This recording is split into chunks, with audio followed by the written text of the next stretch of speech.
Hello everybody, my name is Andrew Rafferty and here's my little presentation on the BristleBot that we did. Alright, so taking a look at the engineering design process, for the ask I thought what are we really trying to do here? And we want it to be fun.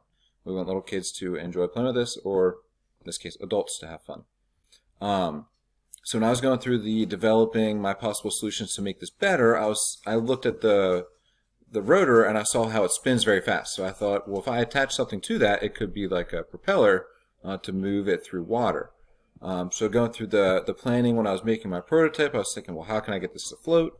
I need something that's less dense in water, but also is not going to let the water get to the electrical components of our little robot guy. So I'll show you about my creation in a little bit, and then for improving, I'll think about how I can do this better. Well, the robot didn't really stay well because the bottom of it was all the toothbrush bristles. So maybe cutting that off and having a different thing, but if we're stuck with the materials we have, I'm sure there would be maybe just using more glue or different glue to get it to stick there. So after making my BristleBot and just following the instructions, trying to figure out how it would float, so I got a sponge, and to make sure that it was watertight, I used some gorilla tape or duct tape to kind of waterproof it. I cut out a little piece of the sponge so that the BristleBot could sit in there, and I used glue to attach the propeller I have here to the spinning device.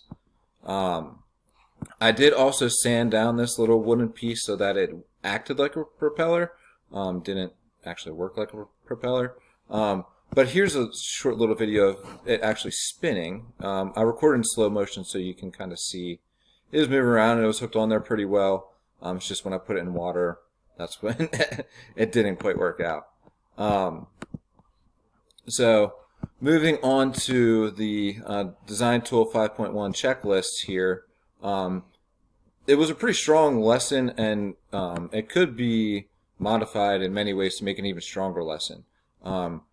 Not a lot of group work in this. I mean, maybe you could work with partners. But where I really did find that this was strong was it was really student-centered. So they got to follow the instructions to design it first, but if we are going to use make a change to it, that's all student choice and student research and student testing.